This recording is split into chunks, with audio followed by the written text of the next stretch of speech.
안녕하세요.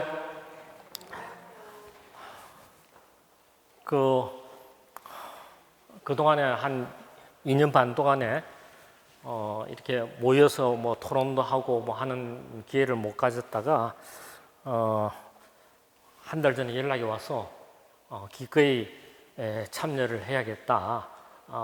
그리고 오늘 일찍 와가지고 전주 지역이 새로 정비된 몇몇 곳을 둘러보고 왔습니다.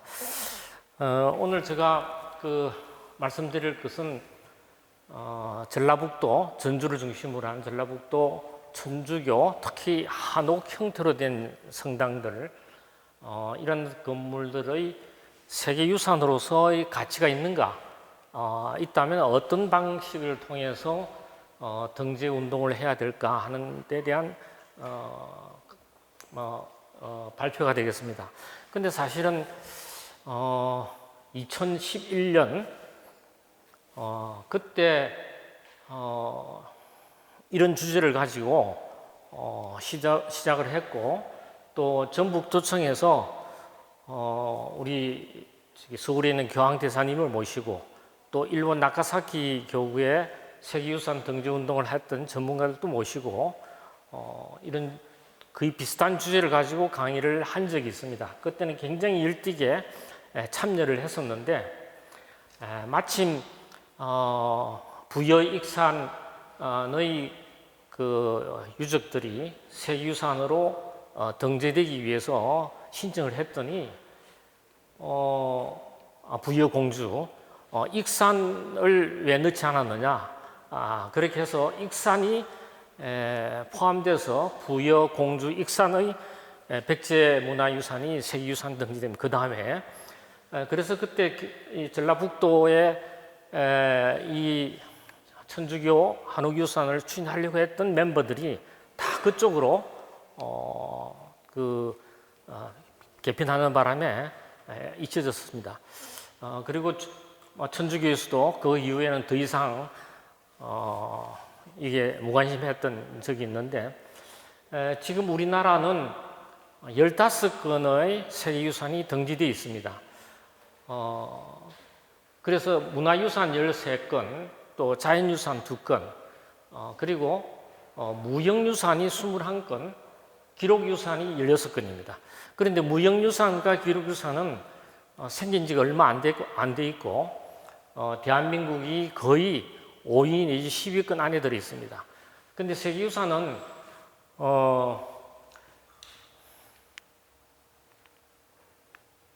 세계유산, 전체 세계유산 중에서 이 교회 관련 유산이 약 13%를 차지하고 있습니다. 아시아에도 많은 가톨릭 유산들이 세계유산 지정되어 있는데, 그 중에 5건이 아르메니아 교회, 인도 고아의 교회와 수도원, 필리핀 바로크 성당, 마카오 역사유적, 그리고 최근에 등재된 일본 나카사키 지역의 언둔 기독교 유적지들이 등재되어 있습니다. 앞으로 물론 더 많아지겠지만 중국에 있는 많은 교회 건축 유산들도 있습니다. 우리보다 역사도 굉장히 오래됐고 다양한 게 있습니다. 중국은 아시다시피 그 교회 자체가 교황청에서 통제를 벗어나서 국가에서 통제를 하고 있기 때문에 아직은 세계유산을 준비하는 건 못 들었습니다만, 제가 서울의 가톨릭 대학에 강의를 했을 때 중국 유학생들이 굉장히 많이 왔습니다. 그래서 제가 논문 지도도 하고 했는데, 최근에 보니까 각 도시마다 북경, 상해 각 도시마다 신학생들이 신부가 되면서 교회를 가지고 테마를 한 논문을 많이 썼습니다. 그래서 중국도 머지않아 중국의 많은 교회 유산들이 세계유산에 등재되겠구나라는 생각을 하고 있습니다. 2011년 이코모스 코리아에서 소위 잠정 목록이라는 게 있는데, 잠정 뭐냐면 세계유산 등재하기 위해서 예비유산을 각 나라에서 만듭니다. 그래서 그 잠정 목록에서 그 신청을 하게 되는데 옛날에는 강대국이 뭐 1년에 몇 개씩 되었지만 지금은 그렇지 않고 한 나라에서 1년에 한 건만 등재 신청을 하도록 되어 있습니다. 그래서 2011년에는 한국 천주교 성당 건축과 박해 관련 사적지 그리고 성공의 한옥 성당 유산 이 두 개를 제가 발표했는데 상당히 호평을 받아서 뭐 그 당시 그 분위기를 보면은 잠정 목록에 올라갈 것 같았습니다. 그러나 그 이후에 교회에서 어느 교구도 또 우리 천주교 중앙협의회에서도 전혀 여기에 관심을 갖지 않았기 때문에 결국은 정체되어 있는 상태입니다. 전라북도 전주교구에서는 2011년에 전라북도 천주교 문화유산의 세계유산 등재 가능성 모색의 심포지엄을 열고 나바이 성당, 전동성당 등 7건을 대상으로 세계유산 등재 추진을 위한 기구를 전라북도와 전주교를 중심으로 결성을 모았지만 결국 백제 역사유적지구 공주 부여의 익산을 추구하는 바람에 이 천주교 유산의 세계유산 등재 운동은 더 이상 전개되지 못했습니다. 그런데 대전교구는 2016년 충청남도와 충남 천주교 정교유산 세계유산 등재를 위한 업무 협약을 맺고 학술 발표 용역 등을 통해 가지고 충남 내포 건역의 천주교 유적군이란 제목으로 문화재청에 신청하였으며 문화재청에서는 솔매 김대근 신부 유적과 신리 WG교 유적 등 8개소를 사전 자문 대상으로 선정하였습니다. 2020년 5월 달에. 그리고 이코모스 국제기념물 유적협의회 이코모스라는 데는 이제 세계유산 하기 전에 학술적으로 그걸 조사하고 조사한 내용을 이제 권고하기도 하는데 이 이코모스의 현지 실사를 작년 연말에 한 바가 있습니다. 아시아 지역의 천주교 세계유산 등재는 아까 말씀드렸듯이 필리핀, 고아, 칠로의 섬, 마카오, 일본 나카사키 지역의 언등 그리스도 유적 이렇게 해서 현재 5건이 신청되어 있습니다. 그 5건의 소개는 제가 유인물에는 적어놨지만 시간을 상량하고 전라북도 지역의 천주교 유산을 보니까 익산 나바이 성당과 이곳 전동성당에서 사적이 2건, 그 다음에 치명자산 순교자묘, 또 고산에 있는 대제성당지, 대제성당은 이제 6.25 때 없어지고 불타고 다시 이제 복원했지만, 그다음 숲정이 천주교 순교지, 그 예산 숲정이 순교 성지 이렇게 해서 시도 기념물이 4건, 그 다음에 수료성당지, 이것도 건물은 남아있지 않습니다. 그 다음에 정읍에 있는 신성공소, 그리고 바로 옆에 있는 전동성당 사제관이 문화재 자료로 지정되어 있고요. 그 다음에 등록문화재는 장수수분공소, 진안어흥공소, 군산에 있는 둔율동 성당이 최근에 등록문화재가 되었습니다. 동시에 거기에는 그 신청하고 건축 허가를 받기 위한 도면을 비롯한 이런 그 자료들도 보관하고 있어서 이것은 또 별도로 등록문화재가 되어 있습니다. 그래서 이 가운데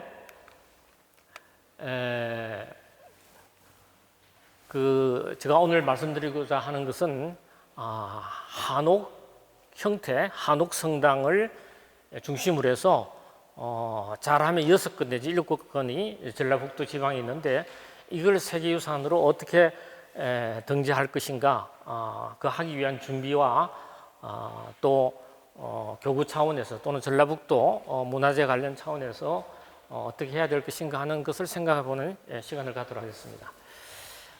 개항기와 일제강점기 한옥교회 건축을 보게 되면은 사실 박해 시대에도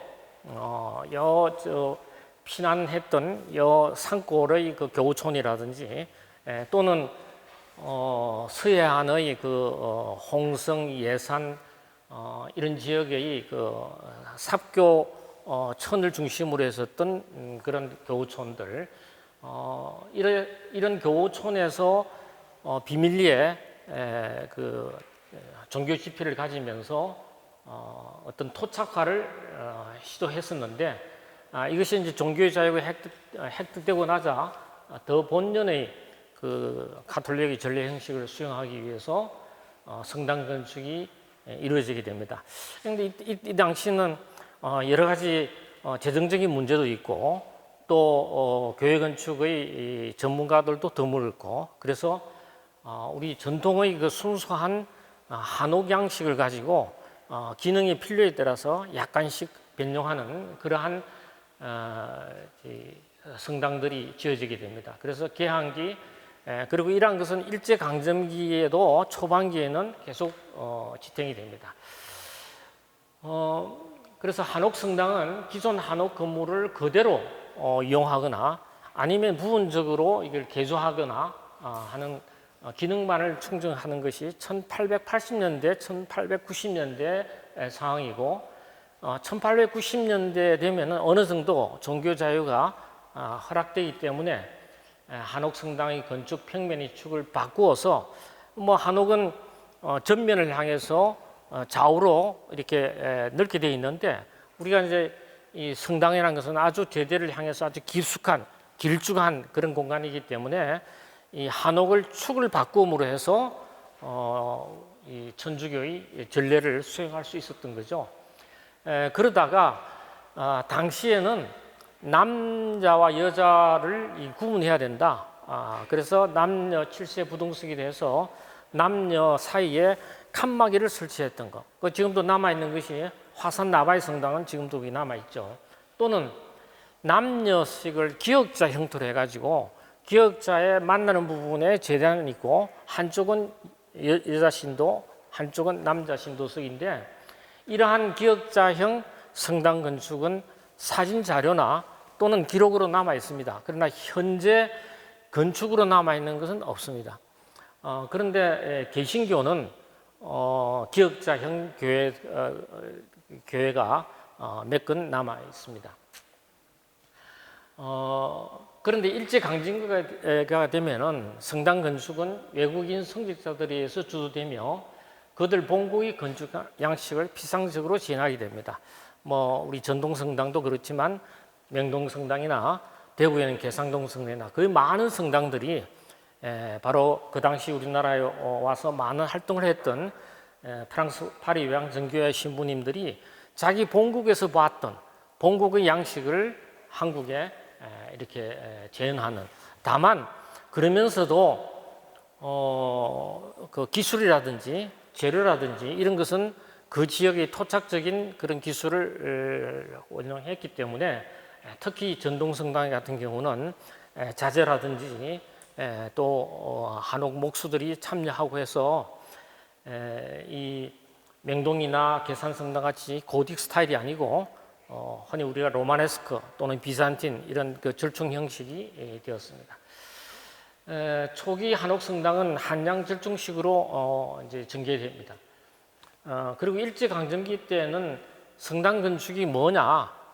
초기와는 다르게 이때는 보호와 초월적 열망을 지닌 하늘이 이르는 문이었으며, 내부 공간보다 바깥 외형에 더 치중하게 됩니다. 종탑을 높게 올린다든지, 지금 우리 전동성당처럼 가운데 공간이 있고 좌우가 낮은 공간이 있습니다. 이를 가운데를 네이브라 그러고 양쪽에 있는 걸 아이리라 그러는데, 이러한 삼랑식이 일제 강점기가 되면은 그냥 통칸으로 열주가 없어지고 하나의 공간으로 되는 경우가 많이 볼 수 있습니다. 그래서 일제 강점기에서부터 1960년대까지 우리나라의 교회 건축들은 다 그런 식이 되는데, 뭐 거의 한 90%가 그 강당 형식의 교회였던 것 같습니다.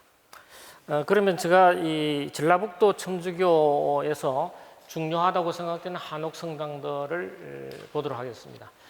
화산에 있는 나바이 성당, 1906년에 그 지었는데, 제일 왼쪽에 있는 사진이 원래 처음 지었을 때의 모습입니다. 그리고 그 아래 사진은 앞에 고딕식의 그 벽돌 종탑을 덧붙이는 겁니다. 이것은 이제 1920년대 와서 바뀌게 된 거고요. 그 다음에 오른쪽에 그 위쪽에 있는 사진은 원래 처음 지었을 때의 내부 모습이고 현재도 이 모습으로 되어 있습니다. 그래서 종탑이 바뀌었고 그 다음에 이 벽체가 순수한 한옥 벽에서부터 벽돌 구조로 바뀌게 됩니다. 그런데 이 건물을 보시면은 가운데 기둥이 있어서 이 기둥 사이에 전부 다 칸막이가 돼 있어서 남 녀석을 구분했는데, 그런데 재단 부분에 와서는 튀어서 여기에 이제 제일 뒤에 이렇게 제의실이 있고 여기를 좀 넓게 했습니다. 흔히 이걸 이제 제된 주민은 양팔을 벌린 것 같이 트란셉트라고 그러는데, 이 트란셉트가 제대로 나오지는 않았지만 그런 구조를 갖고 있었고 앞에 종각이 놓여 있습니다. 그래서 이 건물은 남아있는 우리나라의 그 한옥 양식의 성당이 제일 오래됐을 뿐만 아니라 그 주변에 김대근 신부님이 착륙했던 기착지가 가까이 있다. 그리고 비교적 오랜 기간 동안 잘 보존되어 있어서 국가 사적으로 지금 지정되어 있습니다. 지금 요 왼쪽에 있는 그 배치도가 보면은 요가 이제 성당이고 여기가 원래 사제관이었던 걸 지금은 유물 전시장으로 만들었고, 그 대신에 이제 사제관이었던 건물을 요 입구에 새로 짓게 됩니다. 그리고 뒤에는 이제 피정의 집이라든지 이런 것이 이제 그 후에 지어지고, 요 언덕 위에는 정자와 김대근 신부님의 관련된 여러 가지 조형물들이 있습니다.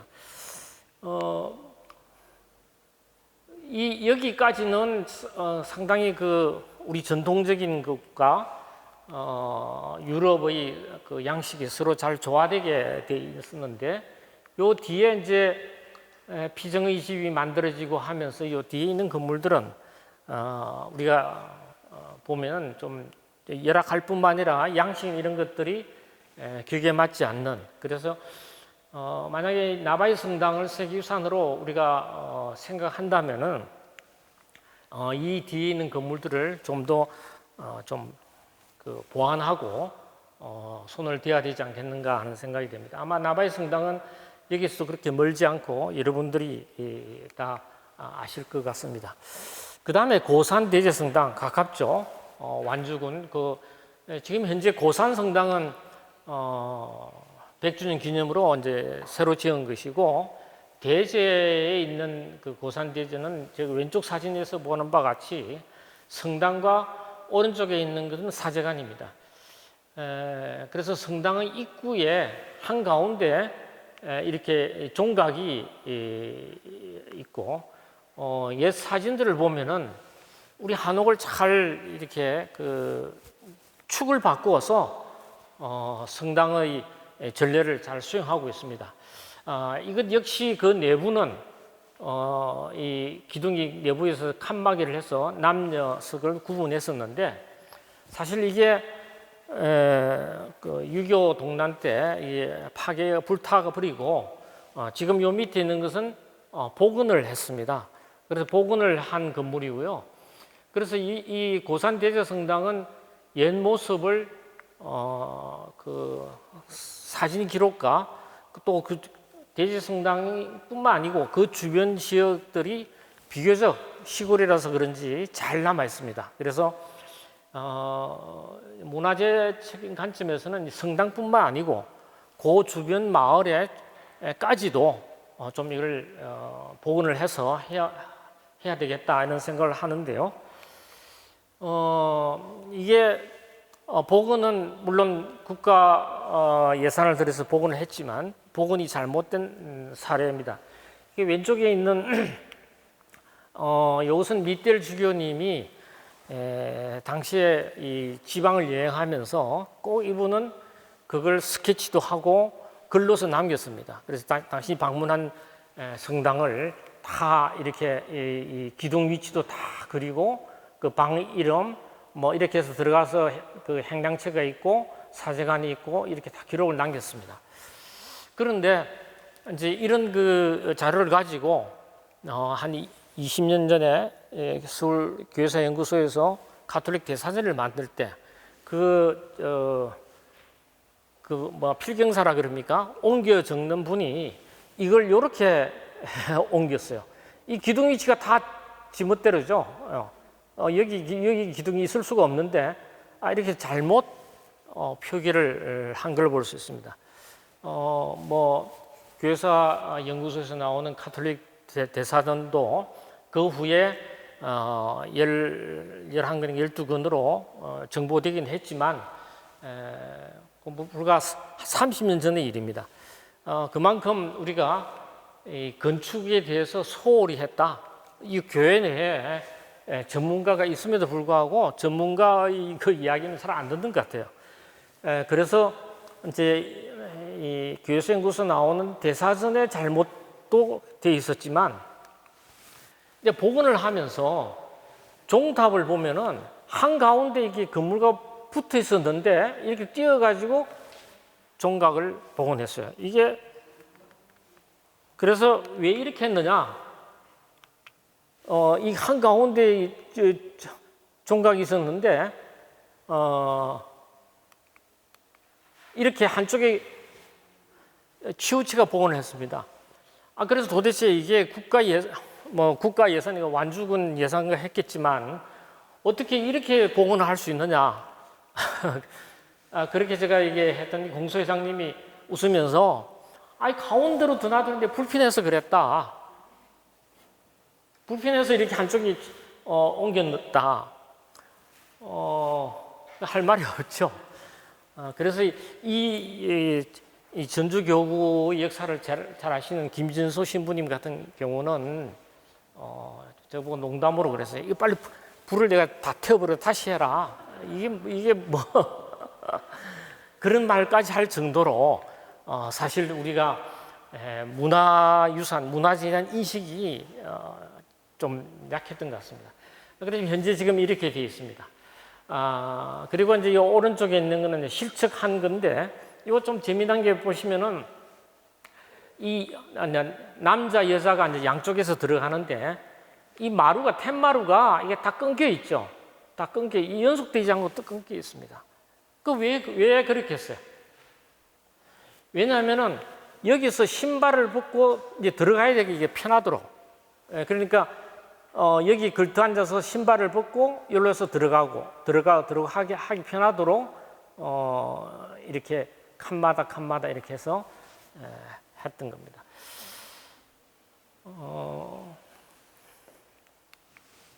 그 다음에 정읍에 있는 신성공소는 원래 이 공소 터에 공소 건물이 있었는데 이 건물 공소는 없어지고 지금 옛날 사제관으로 썼던 건물을 이제 저기 공소 건물로 쓰고 있습니다.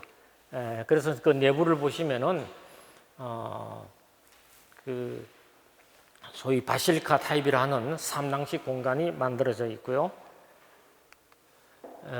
지금 현재 건물을 보면은 전체 사이트에서 그 사제관이 남아있기 때문에 이걸 지금 이제 공소로 쓰고 있습니다. 이렇게 성당이 신자를 적고 외딴 지역이니까 성당으로서는 쓰지 않고 공소로서만 쓰고, 그 다음에 여기 행랑채에 있던 이 부분은 가끔 손님이 와서 기거하기도 하고 합니다. 그래서 이러한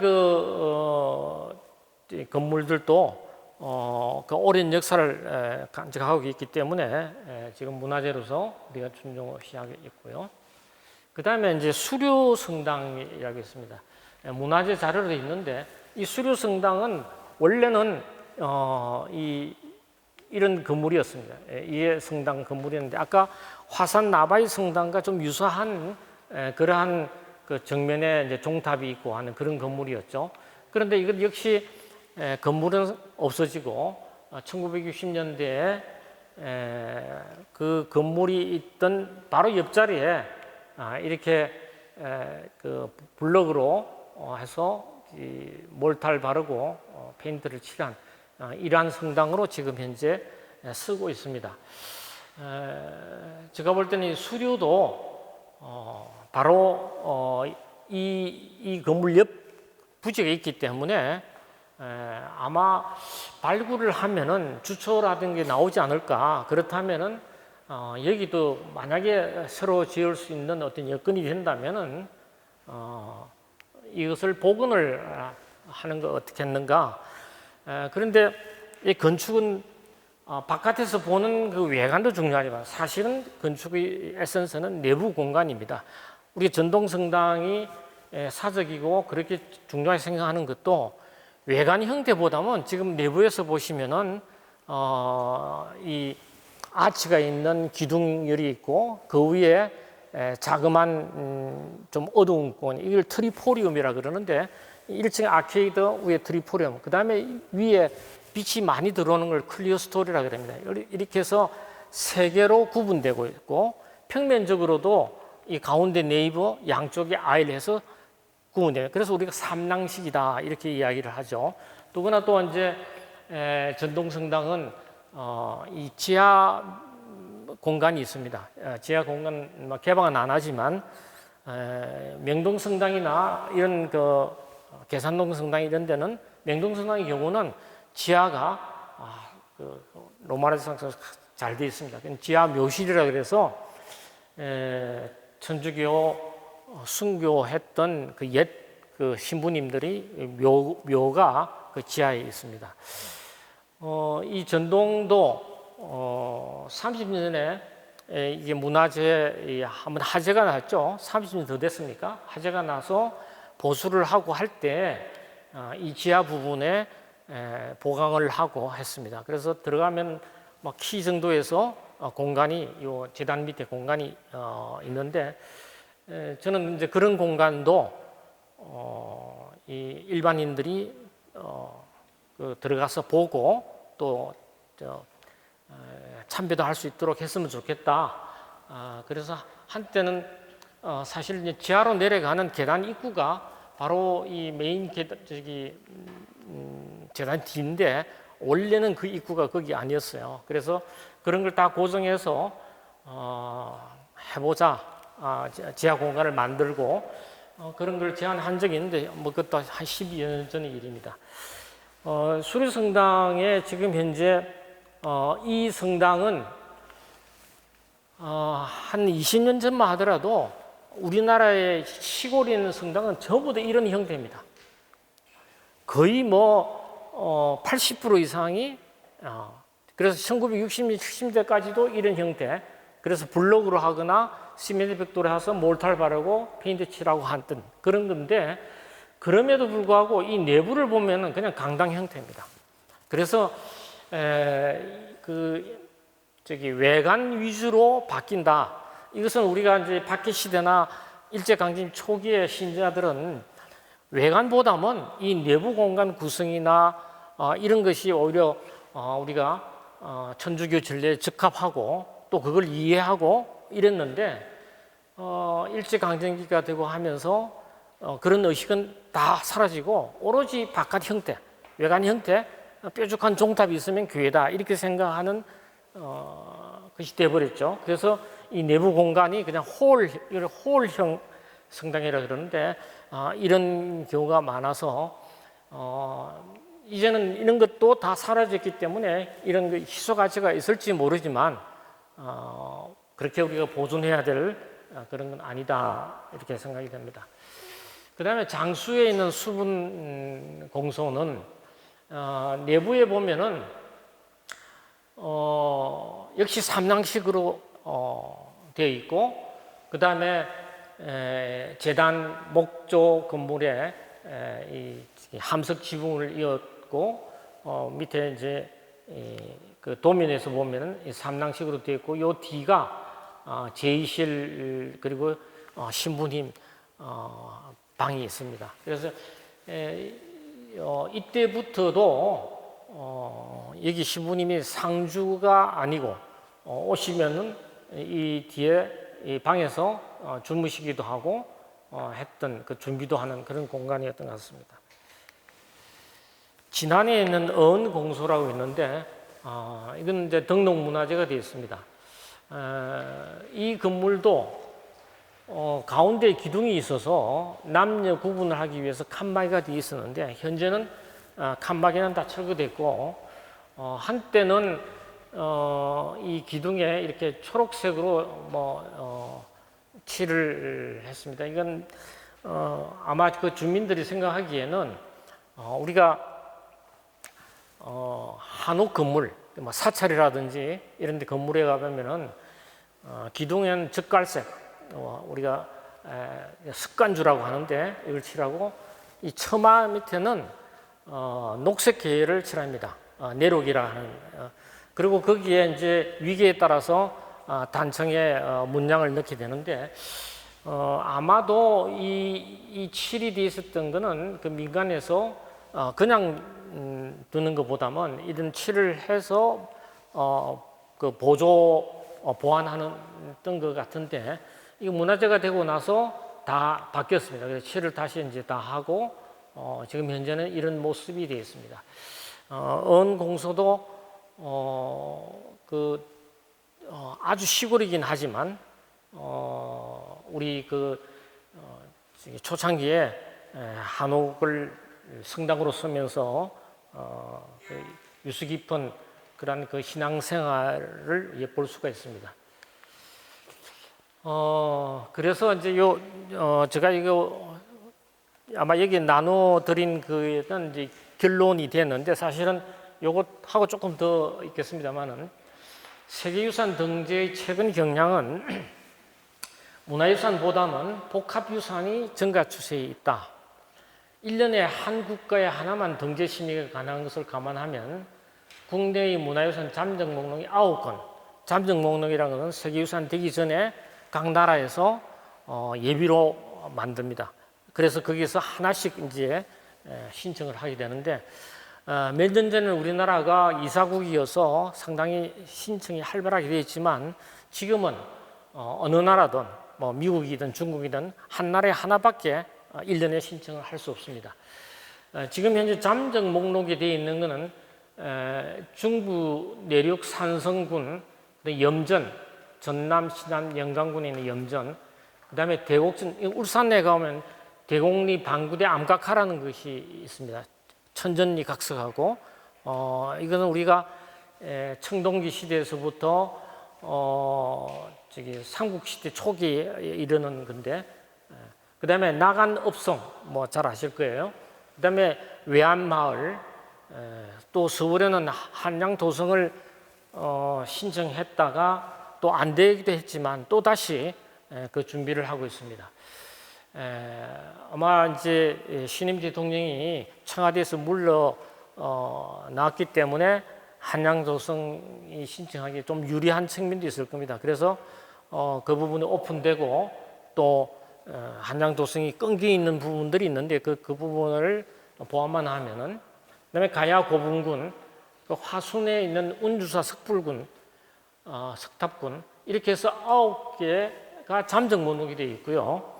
그다음에 자연유산으로서는 설악산, 그다음에 남해안에 있는 공룡하석지, 그다음에 이가 대기하고 있는 상황입니다. 그러면 이제 우리가 천주교 유산을 세계유산 하려면은 그 순서로 봐서는 아주 요원하죠. 그러나 준비에 따라서는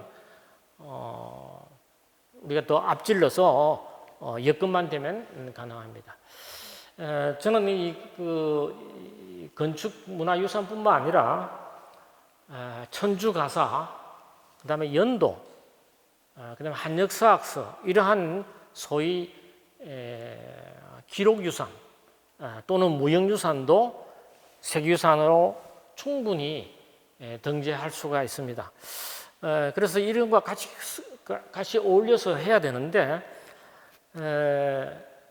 이 교회에서는 천주 가사 같은 경우도 상당한 특히 이제 이 전주교회 김진서 신부님이 천주 가사 관련돼 있는 많은 사료도 만들고 또 책도 쓰고 했는데 이것도 문화재를 등재하기 위해서 그 심의에 올린 적이 있는데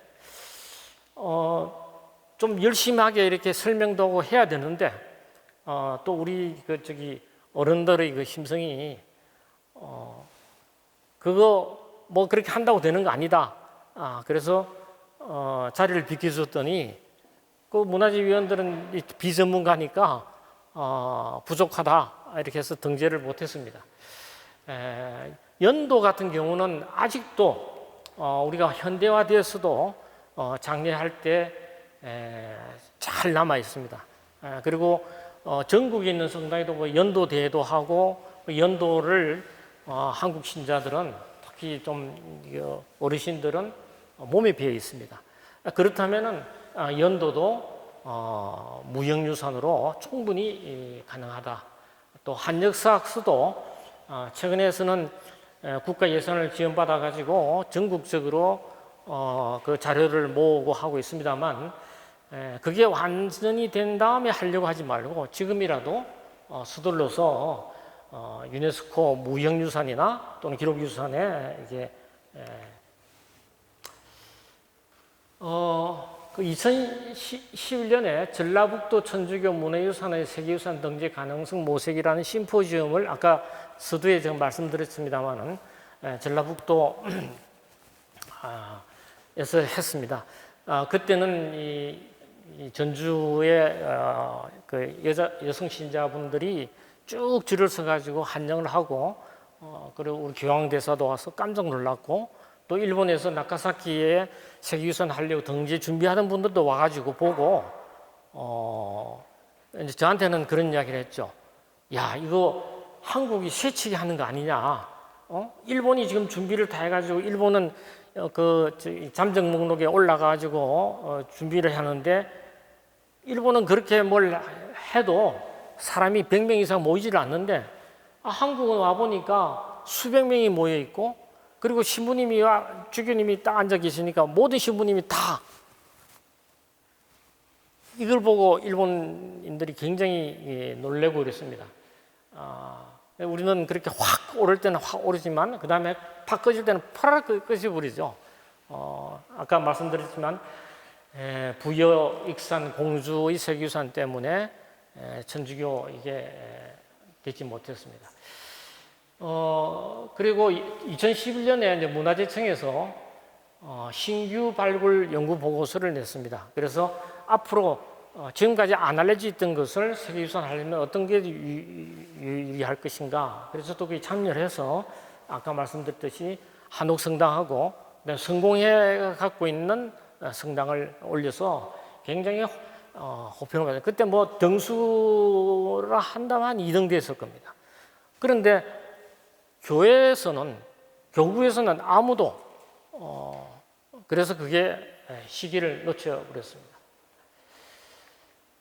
개신교는 지금 현재 문화재청 산하에 사단법인을 만들어서 조직적인 운동을 전개하고 있습니다. 그래서 특히 이제 전통문화학교라고 부여에 있는데 그 전통문화학교의 교수들 중에 개신교 신자들이 꽤 많은가 봐요. 그래서 거기서 단체를 만들어 가지고 하고 있는데 저도 초청받아서 한번 그 강의를 한 적이 있습니다. 근데 개신교는 좀 특이한 게 제가 가서 강의를 하니까 목사님들 수백 명이 다 앉아 있어요. 목사님들만 앉아 있어요. 성공회도 지금 현재 추진위를 만들어 가지고 하겠다 합니다. 이 성공회는 잘 아시다시피 서울시청 앞에 있는데 그 앞에 있던 가랬던 건물이 다 철거돼 가지고 서울시청에서 보면 제일 잘 보이는 게 덕수궁보다도 성공회 잘 보입니다. 그러다 보니 거기에서 계속 점심시간만 되면은 음악회도 하고 오픈돼 있고 이러다 보니까 많은 시민들이 신자 아니더라도 성공회에 관심을 가게 됩니다. 그러면서 성공회도 지금 그 추진위를 만들고 있습니다. 이러한 상황에서 대전교구가 그 내포 지역에 있는 성당을 중심으로 해서 세계유산 등재 운동을 시작을 했습니다. 그래서 2020년에 충남 내포 건역 천주교 유적군을 세계유산에 신청하였고, 신청하니까 문화재청에서는 사전 자문 대상으로 선정해가지고 이코모스라는 그 세계유산 선정하기 위해서 반드시 거쳐야 되는 국제기념물 유적의 협의회에서 와서 실제 조사를 하고 갔습니다. 뭐 대전교구는 나름대로 열심히 하고 있지만, 그러나 그 유홍식 주교님, 지금은 이제 바티칸의 장관으로 성진해서 가셨는데, 그분이 굉장히 열성적으로 했습니다. 라틴어도 잘하시고 그렇게 열심히는 하지만 그게 연륜이 짧습니다. 40년 이상 된 거는 찾아볼 수가 없어요. 솔미도 마찬가지고 모든 게.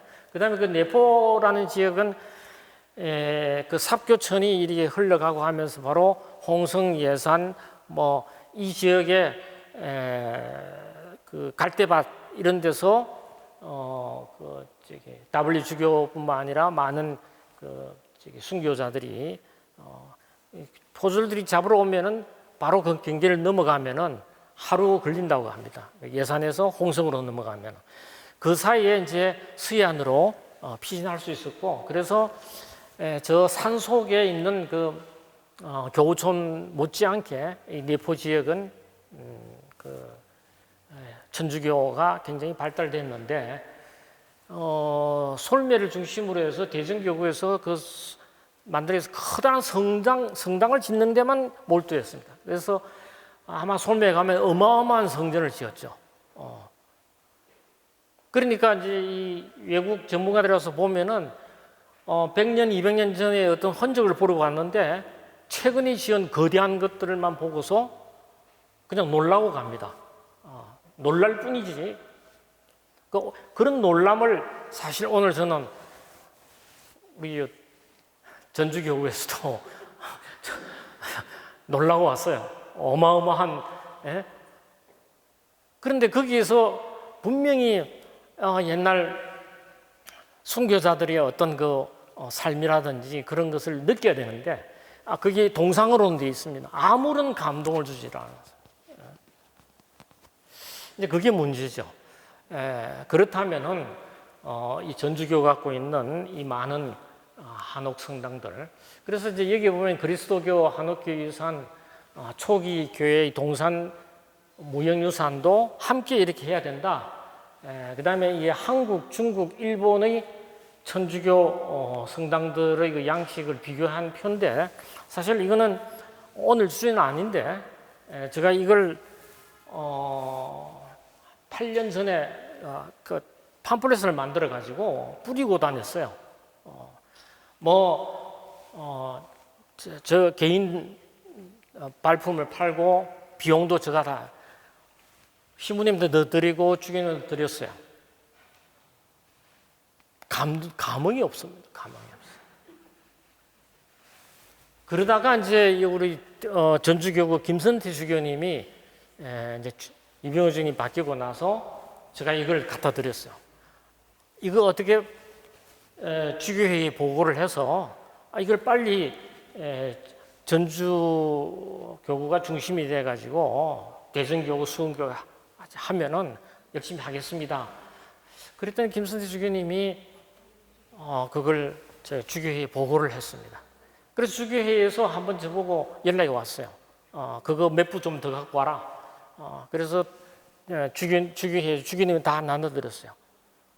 그런데 그게 끝이에요. 그게 이상하죠. 그래서 어떤 분들은 야 그러지 말고 당신이 뭔가 위원회를 만들어서 모금도 하고 뭘 해라 그러지만, 그게 천주교에서 평신도가 신부님 그 지도 신부님이 없이 그건 할 수 있는 일이 아니잖아요. 그렇게 하면 벌써 했죠. 그러다 보니까 10년이 세월이 흘렀고, 또 대전교구에서는 독자적으로 했지만 사실 문화재 전문가들이 볼 때는 세계유산을 올릴 만큼의 그러한 역사적인 것들을 확인하기 힘들다. 뭐 잘해놨는데 아까 이야기했지만 그 내포 지역에서는 바로 그 꾸불꾸불한 그 피난 통로 이런 길들이 잘 보존됐는데 그런 게 하나도 없어요. 길만 시원시원하게 뚫고 성지 가보면 뭐 어마어마하게 큰 건물 만들고 이런 거는 세계유산이 될 수가 없습니다. 그래서 이제 밑들주교 일기를 보면은 한옥교회에 대한 자료들이 많습니다. 그 밑들주교님이 사목 방문하면서 다 스케치를 했던 겁니다. 여기 보면은 제일 왼쪽에 있는 아까 대제성당이고요. 이런 그 방위까지 표시되어 있고 방 이름 뭐고 이런 게 다 있기 때문에 이런 걸 토대로 해서 우리가 봉헌을 할 수 있겠다. 다음에 이제 전동성당으로 넘어가면은 저 왼쪽 사진을 자세히 보면 이 전동성당 기초하기 위한 작업입니다. 그리고 여기에 한옥이 좀 보이죠? 이 전동성당이 처음에 그 지을 당시 사진입니다. 그래서 그 사진이 있는가 하면은 여기 좀 큰 사진이 있고 여기 이제 밑들주교가 스케치한 게 있습니다. 바로 요게 지금 현재의 저쪽 그 사무실이 있는 그리고 큰 나무가 있죠. 큰 나무 있고 바로 그 지역입니다. 그래서 이러한 자료가 있으면은 이걸 복원을 빨리 해서 이게 없는 걸 복원하는 게 아니라 있는 거니까 그래서 우리 그 전주의 한옥마을과 연계해서 이걸 물론 건물은 뭐 요성 건물을 하더라도 역사적인 근거에 충실하면 요 사진을 보면은 요게 성당으로 쓰는데 이 기역자입니다. 그래서 여기 여자 신도, 여기 남자 신도, 남자 신도들이 앉아 있죠. 이렇게 이래서 미사를 드렸던 그런 흔적을 사진으로 남아 있기 때문에 이 전동성당의 이제 저쪽 땅을 우리가 본다면은 충분히 발굴해서 물론 지금 현재 건물이 지어지면서 흔적이 남아 있지 않을 수도 있지만 이 사진을 분석해 보면은 우리가 그 다음에 제가 이 안을 왜 보여주는가 하면은 아마 작년인가 재작년인가 이 전동성당에 대한 그 용역 그걸 했던 모양입니다. 그래서 바로 그 안에 보면 여기에 이제 옛 성당을 그려놨는데 사실 이 옛 성당이 여기 아니고 이쪽으로 좀 더 나와야 됩니다. 요 지역이 아니고 여기입니다. 여기 지금 사무실이 있는 이쪽입니다. 그런데 2021년 6월 달에 보니까 부결이 됐어요. 문화재청에서. 그래서 제가 오늘 강의하기 위해서 문화재 그 기록을 쭉 찾아보니까 이게 부결이 됐습니다. 그래서 이제 부결을 되고 통과된 거는 요겁니다. 제가 이걸 보고 어떻게 화가 나는지 뭘 하겠다는 거예요, 이게. 아니, 문화재위원회가 뭐 하는 데인데 이걸 통과하고 이걸 부결을 시키느냐, 이거죠. 아니, 그러면 전동성당에서는 왜 가만히 있었느냐? 에? 여러분, 그렇게 생각하지, 이게 이게 연구보고서, 이게 무슨 연구보고서예요? 어쨌든, 통과하는 요구고, 이거는 부결된 아닙니다. 그래서 제가 30여 년 전이 기억이 정확하게 안 되지만 지금 작고하신 그 교수연구소 최수구 몬시널님과 함께 여기 화재가 나서 첫 강의를 한 적이 있습니다. 그때 그 최수구 그 신부님이 저보고 좀 발표를 해라. 그렇게 해서 사실은 이 전동성당하고 저하고 그 첫 인연을 맺게 됐습니다. 그 이후에 제가 화산 나바이 성당을 보고 너무 좋아가지고 갔더니 그때 그 계시던 신부님이 저보고 그러시는 거예요. 야, 이게 올해 풍년 들었는데 내년에도 풍년 들면은 지금 나바이 성당 딱 없애버리고 멋있는 건물 지을 테니까 그때 오시라고. 그래서 그 말을 듣고 하도 어이가 없어서 제가 나오다가 사무장을 붙잡고 어떻게 신부님이 저거 없애려고 합니까? 그랬더니 그 사무장이 그러시는 거예요. 그 전주대학 앞에 가면은 김진소 신부라는 사람이 도사같이 해가지고 있는데 한번 찾아가 봐라. 그래서 김진소 신부를 찾아갔어요.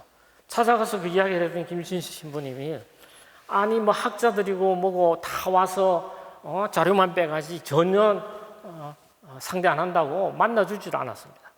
그래서 제가 꿇어 앉아가지고 그래서 김진수 신부하고 친하게 되었습니다. 그래서 김진수 신부님이 사시는 곳도 가보고 대화도 많이 하고 했었는데 그러다 보니까 이 전주교구하고는 한 30년 정도 이 인연이 있는 것 같습니다. 제가 1980년부터 우리 천주교 유산에 대해서 조사도 하고 책도 쓰고 이러면서 이 전동성당은 전동성당의 건물도 물론 뭐 대단하지만 이 역사와 이 자료와 이 주변을 봤을 때 제가 전동성당을 빼고서 한옥 유산만 가지고 한다는 것은 조금 뭐가 빠진 것 같다. 하루빨리 이 한옥성당을 복원을 해서 복원이 문화재 지원이 안 받으면 다른 예산으로서 얼마든지 할 수가 있습니다. 그렇게 해서 이 공간을 활성화해야지 이게 어떻게 이걸 무슨 문화재청에서 승인한 통과 아니 이게 뭘 하겠다는 겁니까? 난 이런 거를 도대체 위에 있는 주교님이나 요 교회 역사하시는 분이 뭐 알고는 있는지. 그러나 어쨌든 문화재청에서 이렇게 회의를 통해서 확정되면은 그 쉽게 바꿀 수 있는 건 아니기 때문에 좀 화가 나는 겁니다. 그 다음에 요 위에 사진 보면 여기가 이제 솔미에 있는 김덕인 신부 생가입니다. 그러나 그 위치라든 이런 건 거기 일리도 있고 아닐 수도 있는데 이건 뭐 교황님이 와서 여기서 뭐 했기 때문에 여기에 이 교황이 앉아 있는 뭐 동상도 있고 해서 사적지로서 많은 사람들이 찾는, 그리고 이 솔면은 이걸 중심으로 해서 새로운 건물들이 계속 영역이 확장되고 하고 있습니다. 그다음에 이거는 이벽 그 경기 춘천교구죠. 이벽 생가를 복원하겠다. 이래가지고 그 포천시하고 그 춘천교구하고 반씩 부담을 해서 하나 만들어 놓은 겁니다. 그런데 요 앞에 이제 그 디귿자의 또 건물이 있습니다. 그 건물에는 이제 세미나도 할 수 있고 피정의 집도 있고 뭐 있습니다. 이 사진을 제가 못 갖고 왔는데 그 딱 그 해랑에서 이 바라보이는데 한가운데 기둥이 있어요. 근데 난센스도 보통 난센스가 아니죠. 뭘 모르는 사람들이 다 만집니다. 특히 천주교는 그래요. 천주교는 무슨 전문가 세미나를 한다 해놓고 일은 그냥 아는 사람, 편한 사람, 그 지역 사람한테 맡깁니다. 그 다음에 위에서 그렇게 맡겨놓고 그 일이 잘 됐는지 안 됐는지 관심이 전혀 없어요. 몇 년 지나서 가보면은 손을 안 대는 게 나을 뻔했다 할 정도로 엉터리로 다 해놓고. 이게 우리나라의 문화재 현실입니다.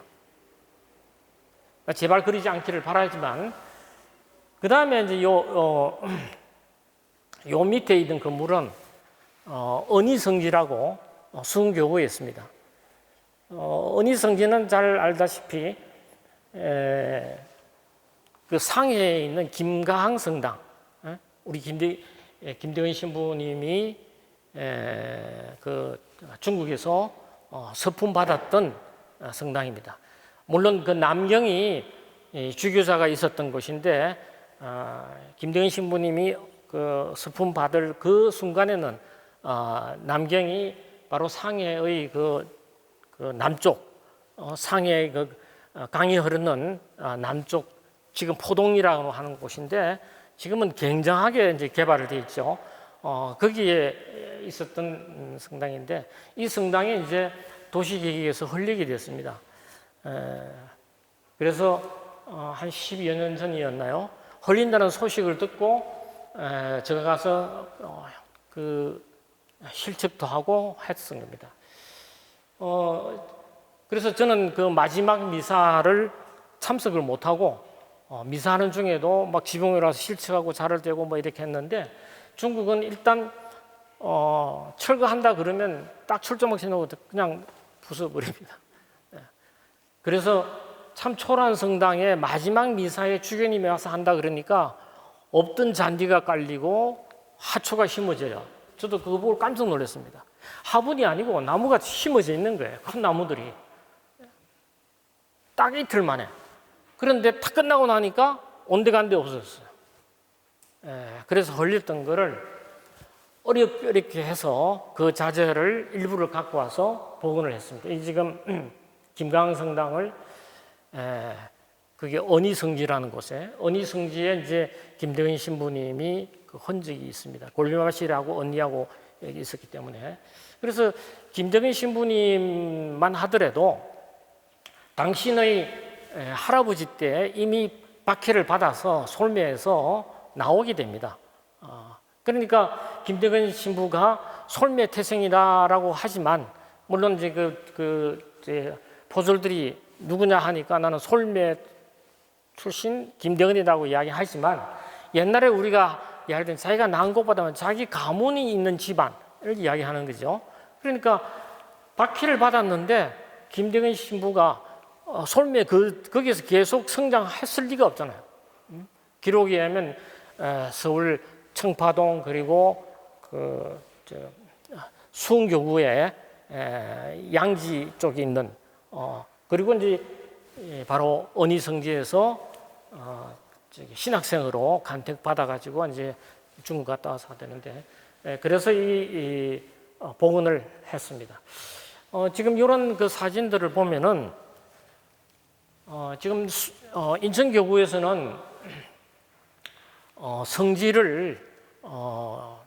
성지의 숫자는 아마 대전교구가 제일 많고 그 다음에 전주교구가 제일 많습니다.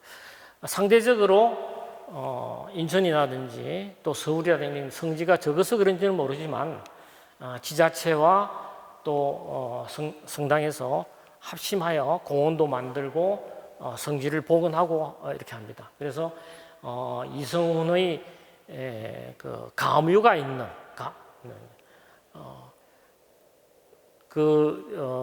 그린벨트 지역 안에 수십만 평을 확보를 해가지고 거기에 이제 지금 성당을 짓고 또 이성훈의 유적지를 또 하고 있고 아까 말했듯이 이벽도 포천에서 하고 있고 이러다 보니까 전 교구에서 우리 가톨릭의 유명한 그런 그 선조들을 헌장하는 그 모임도 있고 노력을 하고 있습니다. 그런데 제발 진정성 있게 뭘 하지를 않고 외적으로 크게 뭘 짓고 하는 것은 오히려 그 방해된다. 그리고 이번 전염병 때문에 신자의 참배수는 줄어들 수밖에 없죠.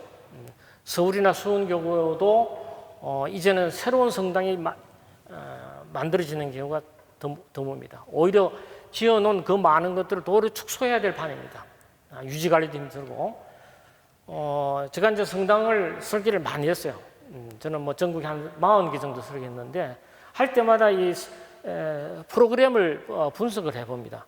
그냥 뭐 신부님이 이렇게 몇 평을 지어달라 해서 지었는 게 아니라 분석해 보면은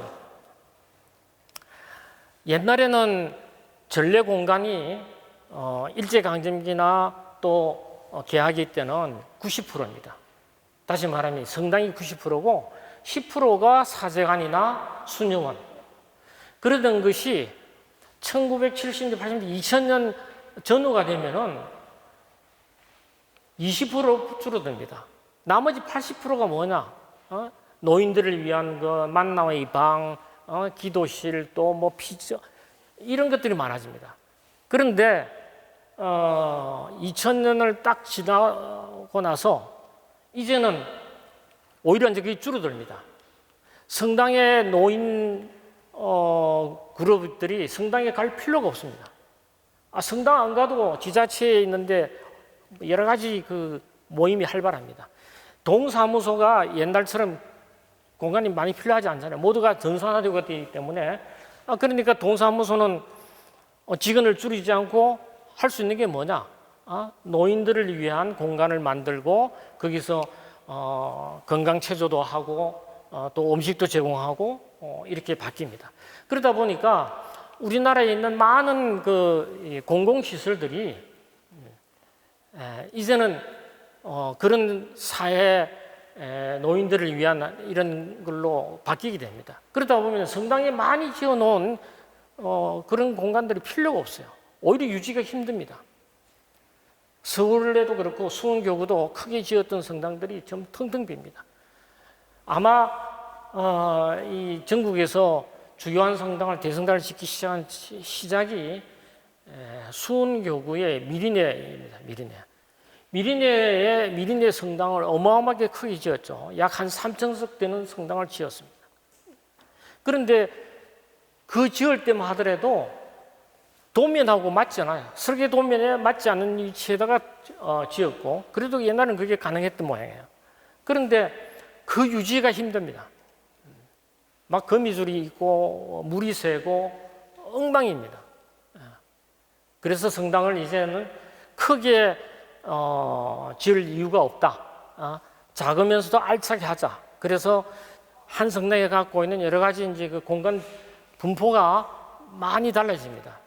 그래서 이 전주 교구 물론 이제 전동 성당을 비롯해서 많은 것들이 새롭게 또 개선되고 하겠지만 저는 어쨌든 우리가 갖고 있었던 그 한옥 그 성당의 전통을 되살리고 보존해서 꼭 세계유산 그 등재 운동의 하나의 기초가 되었으면 좋겠다는 말씀을 드리고 이것으로 제 말씀 끝내도록 하겠습니다. 감사합니다.